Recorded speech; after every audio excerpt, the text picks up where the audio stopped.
How's it going, everybody? This is the Nitty Gritty. My name is Chad. With me is Leonard, and we are back at you this week, and we are going to talk about championship belts. Now, we are not going to talk about every single championship belt in existence. Obviously, there are tons of them, but in case you were wondering, the first recognized world heavyweight champion was George Hackenschmidt in 1905, May 4th, 1905. So he was the first, and I will put a picture up of that belt, although it might not be very good resolution. But that's how far back we go, Leonard. We're going to cover them all in chronological order, right? Yeah, this is part one of a 1,003 part series. Yeah. Talking about title belts. I just want to say before we get going here, just the idea of a title belt. A lot of fighting sports like wrestling, boxing, and MMA, they use title belts. Now, most team sports, they use trophies with individual team members getting rings. And rings is something that does get used rarely in wrestling. Right. For example, DDP had a Battle Bowl ring that he wore for a time. MJF has one as well. Yeah, has rings. So, and some individual sports do use trophies, like golf, racing, tennis. I think it's Wimbledon where you get like a giant plate, right? And like a tray. And me, my friend Dan, who is guested on the show, we've joked that if we had a wrestling company, we would probably do stuff like our champions would have like commemorative plates and desk clocks and pen and pencil sets and just like random stuff, set of belts. A plate would totally be used in a match, though, would it not? Yeah, it would get smashed. Your championship plate would get smashed, I think. But basically what I'm getting at is that you need something to designate who your champion is and something that people can go after, a prize. Right. So that's, where title belts come from. That's why you have a title belt. And you know what? Trophies don't really have the same aura in wrestling. Like, look at if you get a trophy in wrestling, it will get smashed. If you get a cake or a trophy, that will get destroyed before the end of the segment. Like which does that? It doesn't, obviously that doesn't help the value or the accomplishment. Like Jey Uso just won the Andre the Giant Memorial Battle Royal, and I don't think that Battle Royal has ever really had any, meaningful stories behind it or anything. It's just a way to use talent that they don't have a spot. Yeah, and they will give it to a guy that they feel is kind of just right there. Yeah. But then like they don't talk about it 2 weeks later. Right. Like the next night on Raw, he might get a premiere match and they show it. I think it was Brian Zane that did a video last year ranking all the Andre the Giant winners, and it hasn't been that many years. But there were guys that he was talking about. And I went, oh, I totally forgot. Like Matt Hardy. It's like, oh, Matt Hardy won that. I didn't even know Matt Hardy won that. So right, because no one cares. Right. But yeah, so too, it's not so much what the physical item is, but how much respect you give it and push you give it and who has it. It doesn't matter what the belt is. It matters who's carrying the belt a lot of the time. Right, absolutely. Well, we are going to talk about some of our favorites here. So I'll start, and I'll just say my two favorites are probably pretty ordinary in the big scheme of things. I grew up with what they call the Winged Eagle belt, the belt that Hogan carried for most of his career. Now, not the first one he won when he won the title, but the one that would be the most prominent throughout the years that Savage and Slaughter carried, and Ultimate Warrior, obviously. So that is probably my favorite, just because that's the one I grew up with. And I should add that we won't know the names of all of these belts. Some of these belts do have like designations that you will know. Other times we are going to have to describe what we mean. Yeah. Hopefully we do it in an okay way.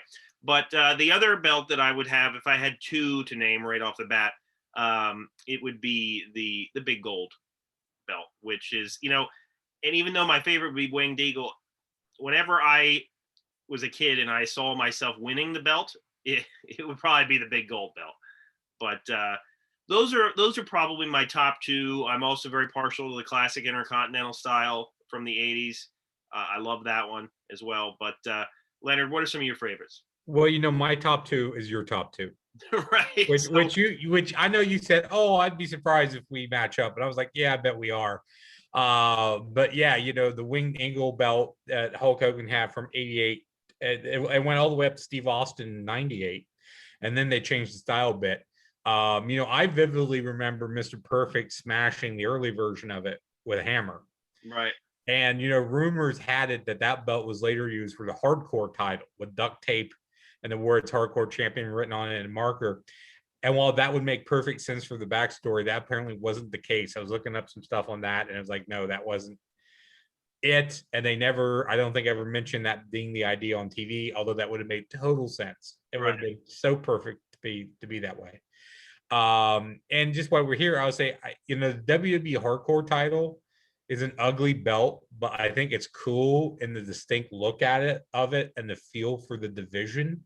I agree. So for that division, I think it's neat. And there were some, when I was looking up different versions, Tommy Dreamer in 02 had, I believe it was specifically called the New York hardcore title, because it was a license plate. It was a New York license plate fashioned into the belt. And I actually saw that in the list of the worst looking ones, but I actually thought that was neat. And I know we're going to talk about like specific belts and custom belts for certain guys, so I won't get into it now. But the idea of fashioning a license plate into a belt and having that be something that Tommy Dreamer used, to me, that makes sense. That's fine. And then on the big gold belt, I think that is the belt with probably one of the most storied histories ever in professional wrestling. Yeah. It came out in 1986. It was the NWA World Heavyweight title to begin with. It was the belt that Flair brought with him to the WWF in 1991. And there's that legendary vignette of Bobby Heenan carrying the title belt and knocking on Hulk Hogan's door, announcing Flair was there. And I remember as a kid flipping out over that. See, right. I mean, I knew that guys went back and forth, but not Ric Flair, not like a guy like Ric Flair. So Heenan carrying that belt blew my mind. And this belt was used in one form or another all the way up to 2014. Yeah. It had stints in WCW and WWE. It was different types of championships. It was in different companies. That's a physical belt with such a long history. Different guys had it. It had different names. It referenced different championships. And the reason it's called the Big Gold Belt was because at one time, that's just what they called it when the NWA pulled out of WCW. So they still had that belt and someone was still wearing it, but they just called it the NWA. And then eventually they packed things up and it became the international title for a while. Right. And that's when Rick Rude had it. And that's when people argue, was Rick Rude one of the greatest wrestlers to never be a world champion, where he was the international champion? Does that count? Does that not count? Et cetera, et cetera. But anyway, yeah, the Big Gold Belt is amazing. And before we leave this, the 10 pounds of gold belt, the NWA belt, which is also a really nice looking belt that I guess NWA Power brought back a version of that. Yeah, that's what Nick Aldis has done a fantastic job of getting not only the championship over, but the belt. He calls it Sweet Charlotte, the 10 pounds of gold. He does such a great job in putting that belt over, and that not just the championship, because there's a difference between the belt and the championship, but the belt, putting the physical belt over, he does a great job with that. And I think that's a nice looking belt. And I like what he's doing with that. And while we're still talking about belts we like, I'm going to give you an oddball one. I'm going to get you an out of left field belt that I loved. It was the NWA Western States Heritage title belt. It has a unique look. It has a very high dome shape in the middle. It has guys grappling Greco-Roman style on the sides. And the middle shows the states that it represents, which is like the western third of the U.S. or so. And what surprised me most, even as a kid, I thought of this. Why is this belt representing the western states being defended in a southern territory? Right. The WCW/NWA was primarily, Georgia, Jim Crockett Promotions, the Carolinas, what have you, used to be Mid-Atlantic, all that. I would like to look up the entire history to see if it was ever defended in one of the western states it supposedly represented. There's only two champions. It was Barry Windham and Larry Zbyszko, and it got retired, I think, right around the time that Larry left for the AWA. I always associate with Barry Windham. Right. What I don't think it's necessarily like a great looking belt. It's a unique belt, and I remember it because of the odd name, the odd look. Yeah. So if you just ask me What's one of your favorite belts? I remember we had this conversation a long time ago when you asked me, "Hey, what are some of your favorite Elvis Presley movies?" And I think I said Spin Out, and you watched it. You said that was terrible, and I said you didn't ask me what some of the best Elvis movies were. You asked me what my favorite Elvis movies were, which is very different. So yeah, I would say this is one of my favorite belts, but I wouldn't necessarily say it's a great belt. And you know what? The WWE had a World Championship DVD set and an Intercontinental Championship DVD set. I'm still waiting on the Western States Heritage DVD set. I think I'd buy it. well, you and I might be the only ones. Yeah, I think they could probably get every single match and the entire history on one DVD. I think so. But yeah, you know what? Some of the under the radar ones that I like. I liked the Undisputed Championship belt when it was used. At that time, I think they tried to give it to as many people as they could. It felt like at that point, The Rock had it, The Undertaker had it, and Triple H had it. Hulk Hogan had it. Mm-hmm.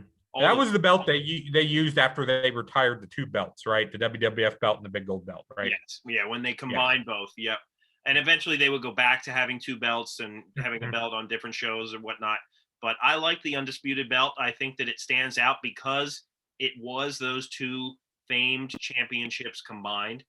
And yeah, I think that one works. The classic WWF tag team belts, I don't think they've ever matched that style with tag teams since. Mm-hmm. I think honestly that the tag team belts get worse and worse as the years go on.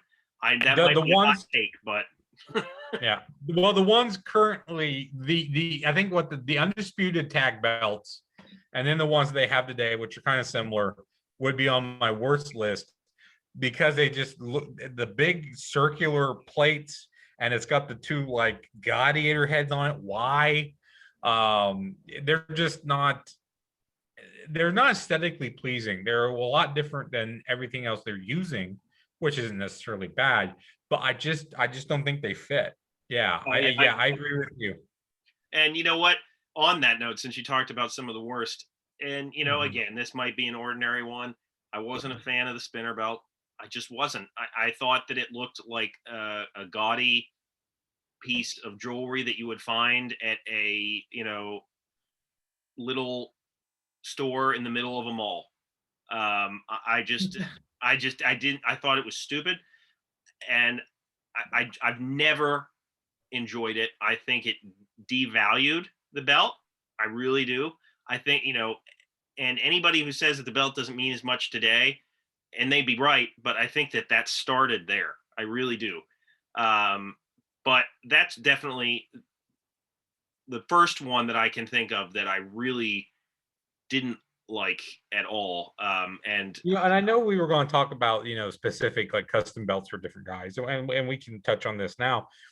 I didn't mind it as far as it was connected to John Cena. It was a very John Cena specific belt.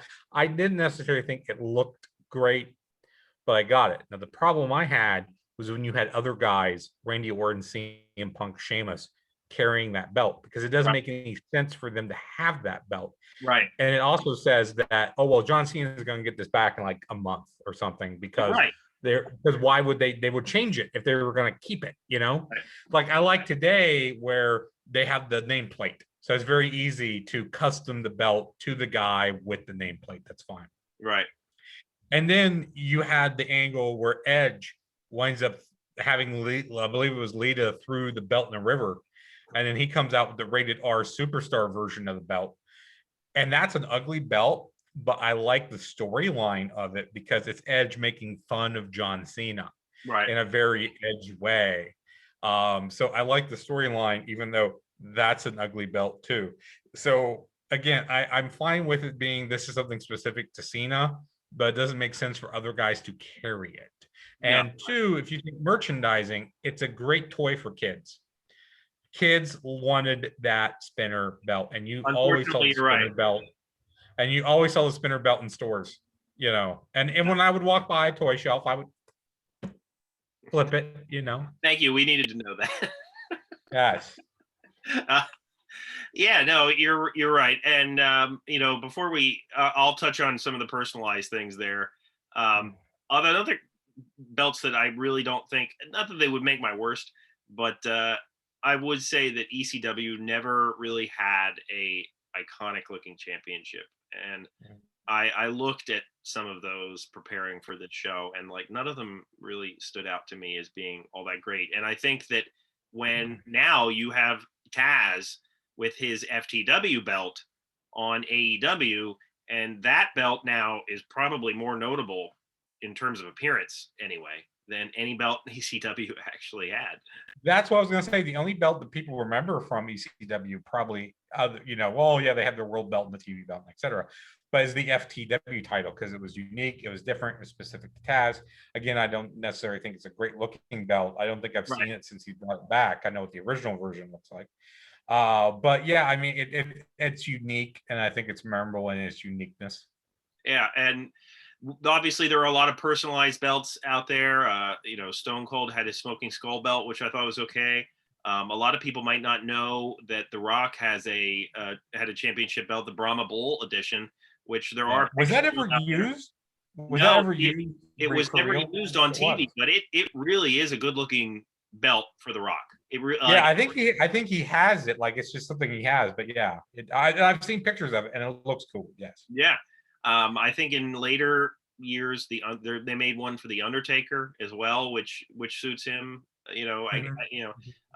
Recently you had the Fiend, and I hated that. Yes, it fit the Fiend. Yes, it did.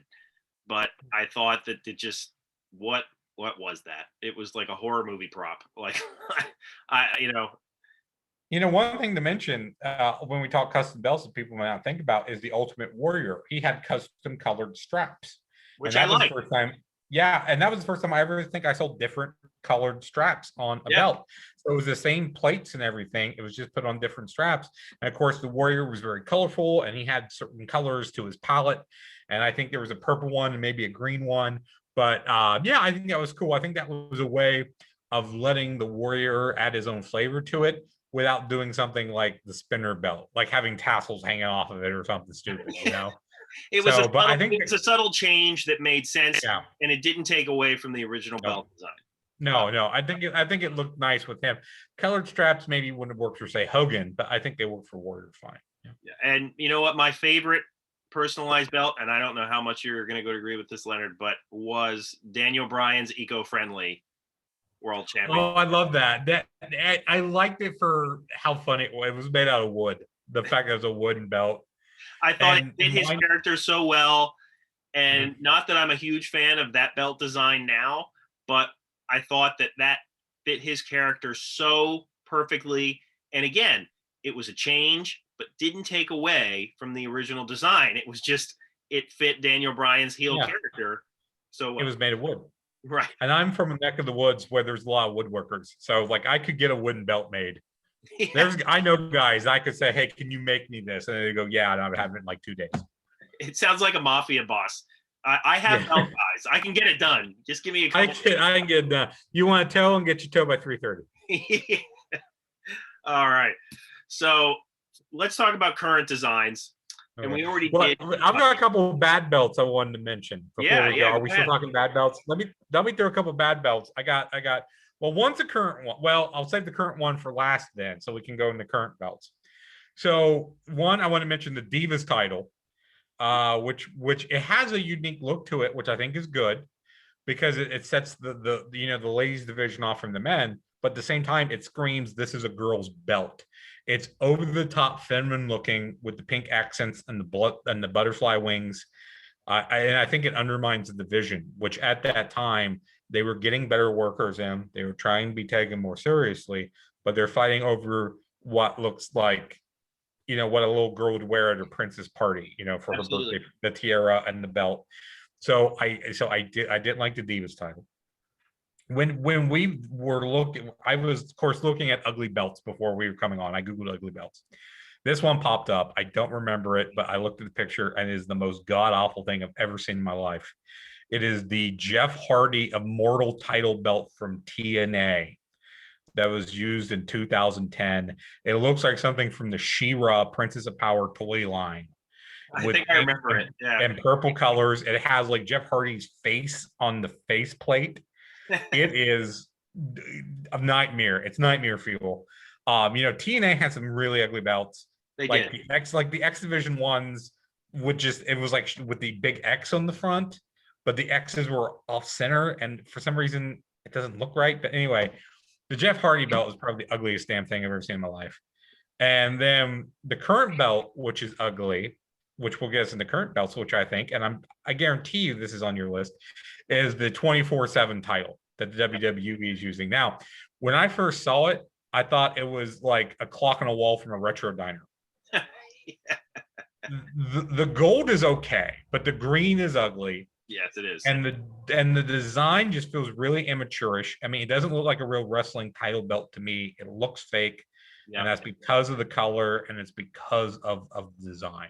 Yeah, no, I agree. That definitely is not a good one. And like the whole idea of that championship is probably its own topic. But yeah, no, that belt is ugly. And as far as current designs go, they're really, as far as WWE is concerned, the main rosters, there really isn't any belts that I like. I think that the color scheming to Raw and SmackDown makes them look like toys to a certain extent. I don't like it. I get it, but I don't like it.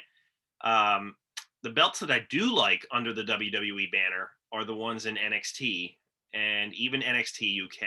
I think actually the NXT UK belt is probably one of the better looking ones in the entire company because it looks like a classic design. The other ones in NXT are also, to me, good belts to have. But most of the current designs in WWE, Leonard, I just do not like. There are some current belts that I do like. I like the AEW Heavyweight Championship. I think that looks like a belt that you would want to carry. I also like the IWGP Heavyweight Championship belt. That is similar in a way to the AEW one. I think that those are both belts that you look at them and you know immediately what they stand for. And I think that's an important quality to have. You have to look at a belt and immediately know, okay, that's something that the talent will want to get to at some point. So what do you think of the current styles? Well, I agree with you with the WWE titles, is I think they're just too generic. I don't mind the color branding, as you said, you understand the reason for it. And yeah, I think you need it if you have basically the same belt for each brand. You need to set that off. The color pop is fine for me. But yeah, they're just really, really generic looking. I do admit that I like the NXT belts a little bit better because of how they incorporate the NXT shape with those titles. I'm a little less familiar with the AEW and the IGWP belts. As we've talked about, I'm not really watching a lot of the current product. But overall, I think belts today, they're not putting as much, I don't know, care, time, thought into them. It's just, let's make a wrestling belt. Let's just do a generic looking wrestling belt. And there's a lot of people, and I think this is the next thing we're going to get into, is the idea that there are just so many people out there that are making belts today. Back in the day, there was like two guys that were making belts. And now you have a lot Parks of, and was one prominent name, and I forget some of the other names, but yeah. So now, I can pop online right now and have the title belt at my door tomorrow morning. Yeah. Easy. And I've seen that in the last 10 to 15 years, you've seen wrestling belts trickle into the mainstream. You see other winning athletes having title belts made or being given title belts. A lot of rappers seem to carry title belts. People get title belts for winning their fantasy football league and stuff like that. So having a title belt, and specifically something that looks like a wrestling title belt or copied after a real belt, that's become a mainstream thing today. And I think maybe that was one of those things that maybe has devalued or generic the look of the real belts. Yeah. When I first started going to indie wrestling shows, you never saw guys walking around with their own belts unless it was a little kid. And now you see plenty of guys with their own copy of real belts or having made their own custom belts, and sometimes multiple belts, guys walking around like Ultimo Dragon. And, sometimes you'll just see a group of guys who are all like they walk in there like they're the Click with their own belts over their shoulders. Yeah, And like I don't let this is a sidebar. I don't understand that.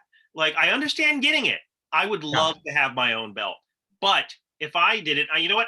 This is a real story. I had thought about like if having like sometimes like we do like Royal Rumble predictions with friends, and like I had thought about having a belt to that effect. Like whoever correctly predicted the Royal Rumble winner or had the correct number or whatever, they got the belt for that year. Like I had thought about doing something like that, but like, or even just having it on display in my house, like, but taking it with me in public, like, I don't know, like, I don't like why. yeah, I mean, I don't get it and I don't understand it and I would never do it. But I mean, if you want to do it, that's you, not you, but the royal you. If the world wants to do it, it doesn't bother me. I mean, I say that, it bothers me, and if I see anybody, I'm going to challenge them on the spot, right, Leonard? You could be my manager. Right. Well, I don't know if it's 24/7 rules. They might say this is a 24/7 rule, so that wouldn't work. But see, a belt signifies that you won something, not that you had some extra money laying around and you knew a guy. And so that's like my problem. House when I bring up getting one of those. Yeah. Like because they're not cheap. If you want to get one that looks really, really nice, yeah, like you're talking like $400 or $500. And like whenever I bring that up, it is just ignore time. Like right. Like she walks the other way, and that's it. Now I would get like a real belt, and I know I listen to some of the Conrad Thompson podcasts, like him and Bruce and him and Eric Bischoff, and he's talked before about how he's a belt collector, and he's got real authentic belts, and I think that would be really cool to have in your collection. And I wouldn't mind like a replica of the Big Eagle belt or something like that I would have in a case with wrestling memorabilia, autograph pictures, that type of thing. I would be okay with that, but no, I would never carry it and I've seen it and it makes me cringe.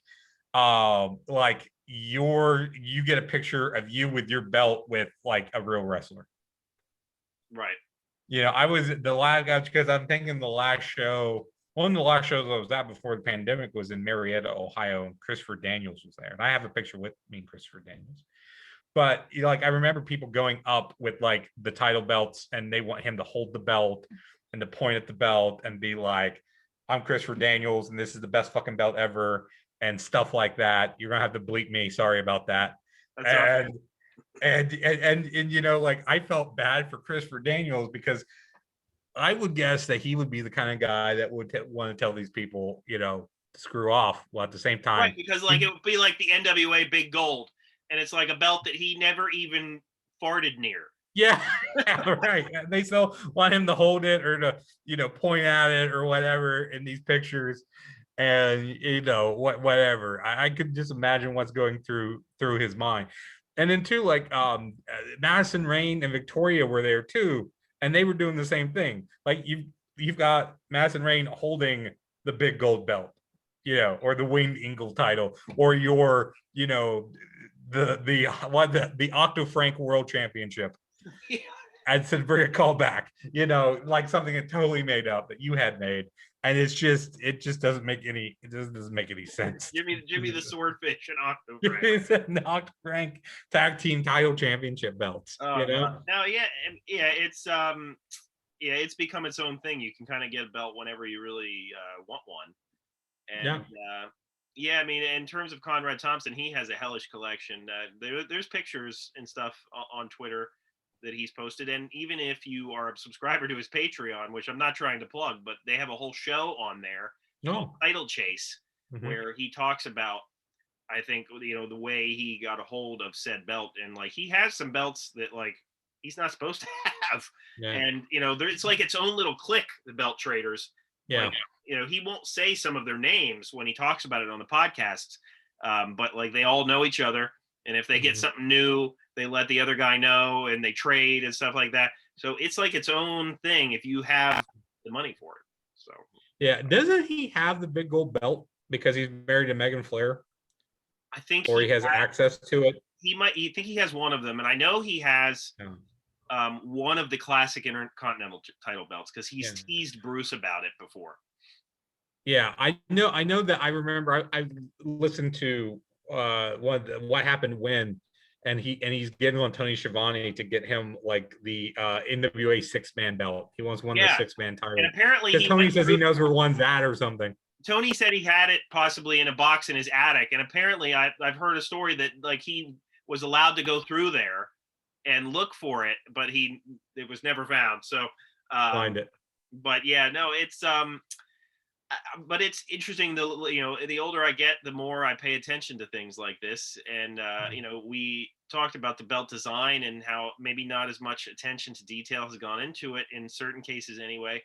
And you combine that with the fact that the belt doesn't mean as much these days.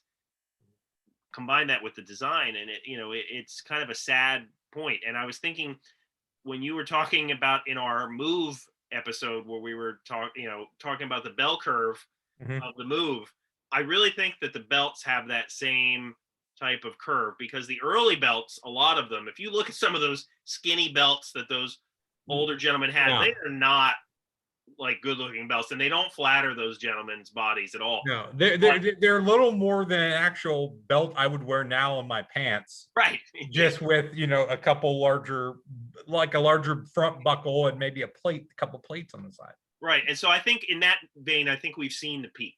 Yeah. I think that it went kind of like this. Yeah. I would probably say 80s, 90s was maybe the peak of the belt design. And now we're at a bottom rung. Yeah, and now two things I want to mention is that I have had a run-in with some real belts. Years ago, Dan Weber and I was at a convention in New Jersey with Tito Santana, and he had the AWF title belt because he was the only champion, the only guy to ever hold that belt. He had the actual belt, and he let Dan and me just like play with it. Like we were getting like there's a picture somewhere of me lying on the ground with Dan standing on top of me, and he's holding the AWF title belt. Like Tito was just like, "Oh, do whatever you want, get whatever picture," and he's laughing as we're like fighting over the belt and stuff and getting pictures, and he thought it was hilarious. But he was letting other people do it too. It wasn't like we were special, but he was letting other people play with the AWF title belt. Did you have a toy belt when you were young, Leonard? I don't think so.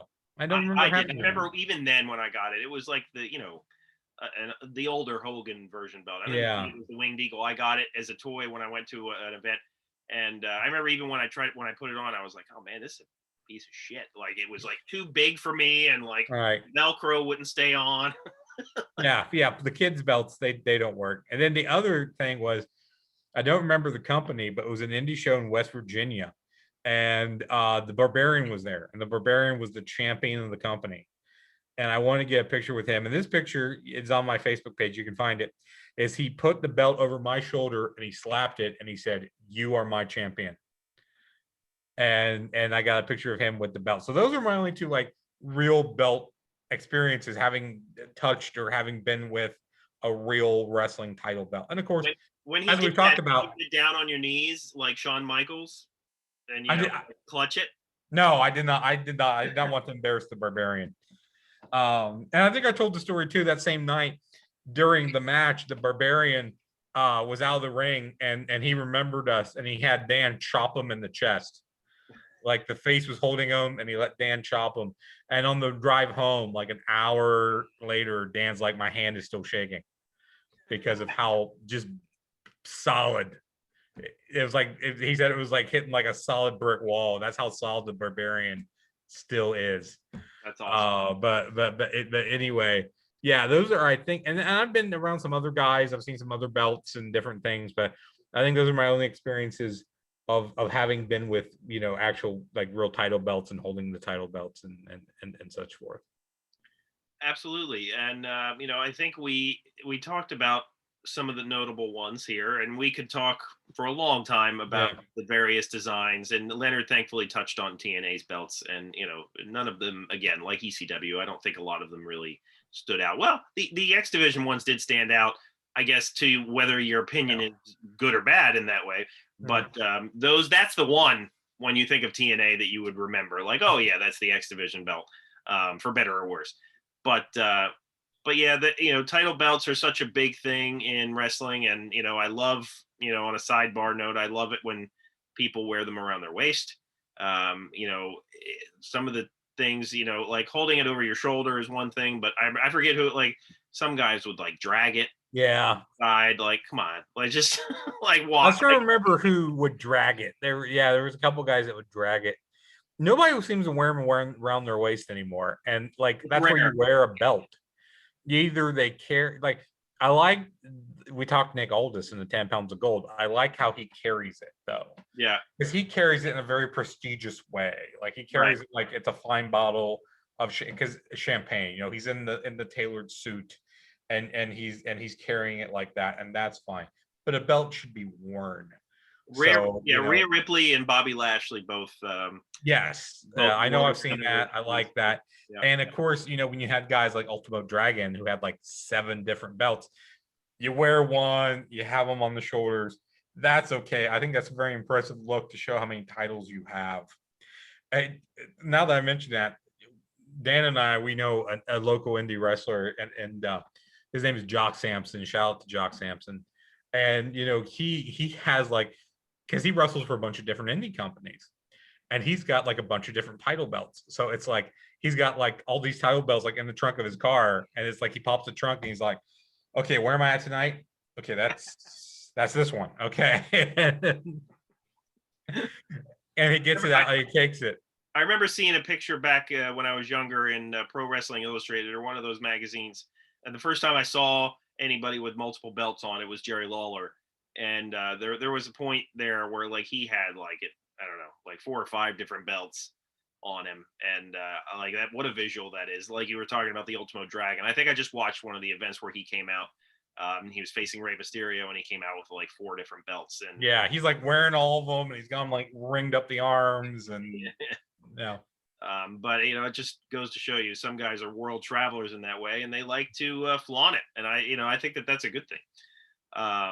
But yeah, so let us know what your favorite belt designs are. I'm sure there are ones we didn't touch on, but a lot. Yeah, but let us know what you think. And for Leonard, my name is Chad, and we will see you next week.